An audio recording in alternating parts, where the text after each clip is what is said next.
Shalom and welcome to video number 2 of the haShiloach series. This time I am joined by my beautiful daughter. Hi, beautiful daughter.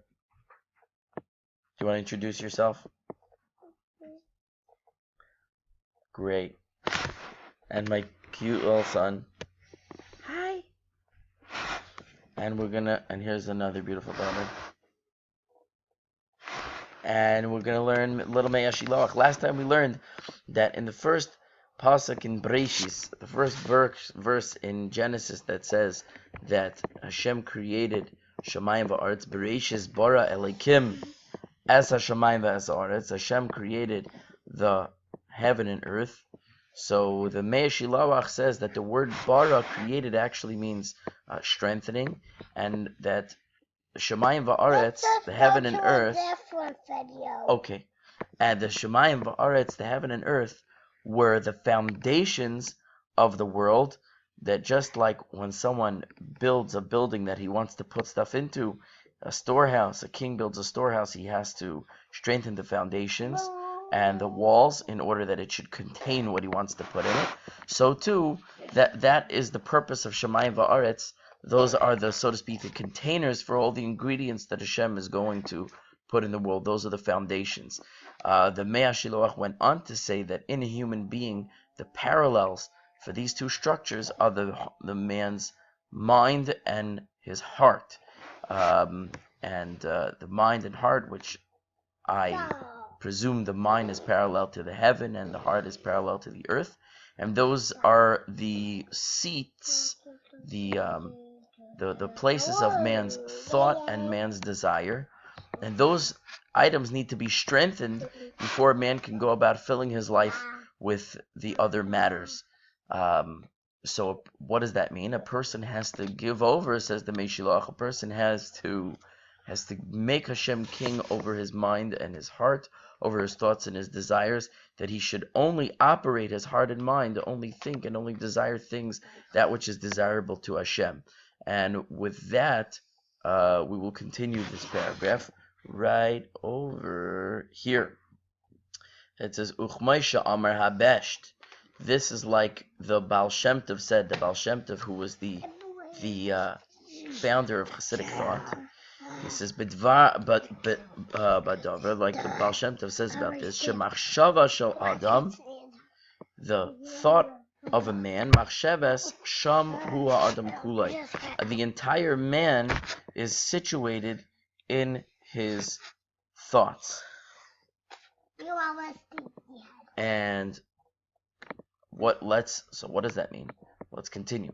V'zehu pirish ha'pasuk. This is the meaning of the verse.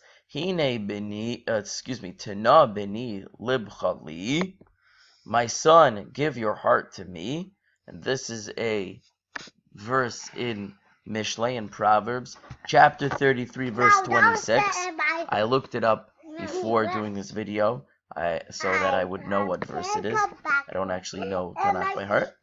And so give, my son, your heart to me, umimela, and what will follow from that is the rest of the verse, dirachai titzareni, you will guard my ways. Hainu, that means, kishetim sor libcha laHashem yizbarach, when you give over your heart to Hashem, az yia etzlacha avodas Hashem yizbarach iker, then the service of Hashem will be your primary focus, will be primary. V'chol divrei olam hazeh tfeilim lazeh, and all the matters of this world will be secondary to this. Al derech mashal, here's an analogy. Ashir sheyesh loi ben hagun, a rich man who has a good son, v'chacham, and a wise son, meaning one son who is wise and good. Umasi oisoi isha lefi kvaydai, and he's getting him married to a woman who's deserving of him. Uveshas sheheichem tzarchei hanesuim, v'yitayim ma'acholim sheheichem, and when he's getting ready, when he's preparing the needs of the wedding, and he tastes the food that he is preparing, the father is preparing the needs of the wedding, and he goes and he wants to taste the food to see how does the food taste, and he goes and he tastes the food. He's going to be eating the food of the wedding. Yizkor simchas benoi. As he's eating the food and he's enjoying this food, this food is delicious. The enjoyment that he has is going to enhance the simcha that he has for his son. Vateima etz leitfela, but the taste itself is secondary. Vahavein, and understand this. So what the Meshiloach is saying something very deep over here, which is when he's eating the food of the wedding, and the food has an enjoyment to it and has a taste to it. The enjoyment of the food is not an enjoyment in and of itself, that the father is enjoying the food and saying, oh, I love this food so much, this food is so good. The enjoyment of the food is enhancing the joy of the wedding. It's really the wedding he's enjoying, and the food is a vehicle to enjoying the wedding, because what he's really celebrating is his love for his son.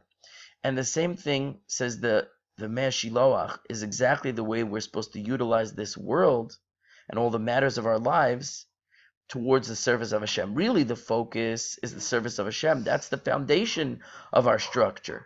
And everything that we put into it is only on top of that foundation. So that the food that we taste and everything in this world, the enjoyments of this world, we're not pursuing the enjoyments of this world. We're pursuing matters of this world as a vehicle towards getting close to Hashem and loving to Hashem more. So eat your food, enjoy this world, but as you taste from the world, you should think, I'm enjoying this world that Hashem has put me into, and I'm building a life that is dedicated to service of Hashem, and everything I put into it is only to enhance a life dedicated to thoughts about Hashem and fulfilling Hashem's will. We're going to pause here. We're already up to 7 minutes. And Reb Roy, I hope you enjoyed this video, and everyone else who watched, have a super wonderful day. Bye. Bye. Bye. Bye. No, they can't see me.